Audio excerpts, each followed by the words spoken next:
السلام علیکم ناظرین گرامی، کیا آپ جانتے ہیں کہ ایک پوری طاقتور قوم صرف ایک اونٹنی کی نافرمانی کی وجہ سے ہمیشہ کے لیے مٹا دی گئی؟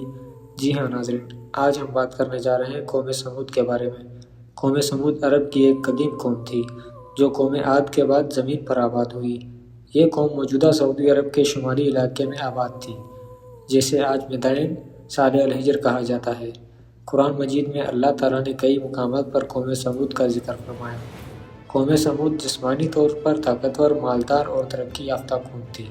انہوں نے پہاڑوں کو تراش کر شاندار مکانات بنائے جو آج بھی باقی ہیں۔ ان کی تہذیب، تعمیرات اور دولت انہیں غرور میں مبتلا کر چکی تھی۔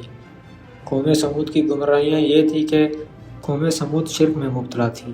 وہ اللہ کو چھوڑ کر بتوں کی عبادت کرتے تھے۔ وہ سمجھتے تھے کہ ان کے معبود انہیں فائدہ پہنچا سکتے ہیں اور نقصان سے بچا سکتے ہیں۔ اللہ نے ان کی ہدایت کے لیے حضرت صالح علیہ السلام کو نبی بنا کر بھیجا۔ حضرت صالح علیہ السلام کی دعوت۔ حضرت صالح علیہ السلام خود قوم سمود ہی میں سے تھے۔ وہ نسب، کردار اور سچائی میں سب سے ممتاز تھے۔ آپ نے قوم سے فرمایا، اے میری قوم، اللہ کی عبادت کرو، اس کے سوا تمہارا کوئی معبود نہیں ہے۔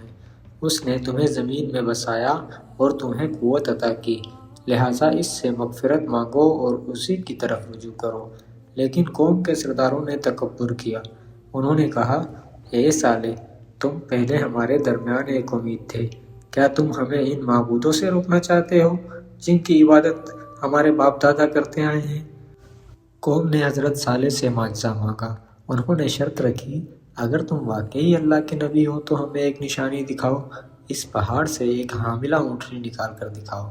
یہ ایک ناممکن مطالبہ تھا، لیکن اللہ کے حکم سے پہاڑ شق ہوا اور اس میں سے ایک زندہ حاملہ اونٹنی نکل آئی۔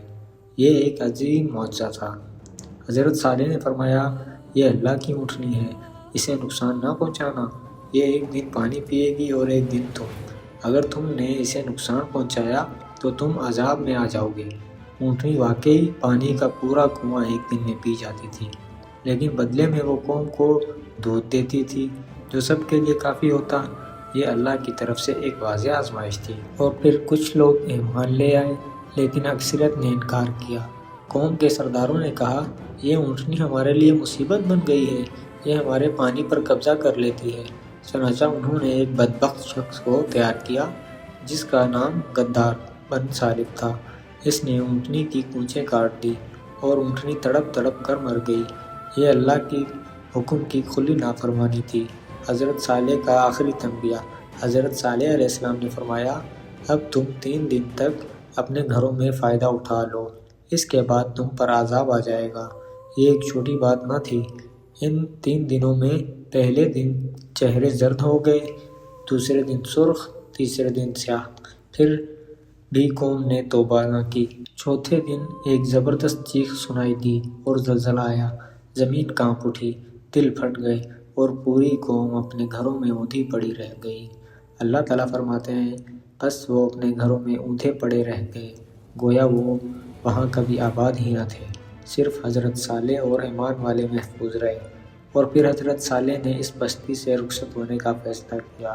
حضرت صالح نے تباہ شدہ قوم کو دیکھ کر فرمایا، اے میری قوم، میں نے تمہیں اپنے رب کا پیغام پہنچا دیا تھا، لیکن تم نصیحت پسند نہ کرتے تھے اور پھر آپ اس علاقے سے چلے گئے۔ طاقت، دولت اور ترقی اللہ کے بغیر کچھ نہیں۔ معجزہ دیکھ کر بھی انکار کرنا بدبختی ہے۔ اللہ کی نافرمانی ہلاکت کا سبب بنتی ہے۔ اللہ کے نبی سچے ہیں۔ تو دوستو، ہماری آج کی ویڈیو آپ کو کیسی لگی کمنٹ میں بتانا نہ بھولیے گا۔ ملتے ہیں ایک نئی ویڈیو کے ساتھ۔ والسلام۔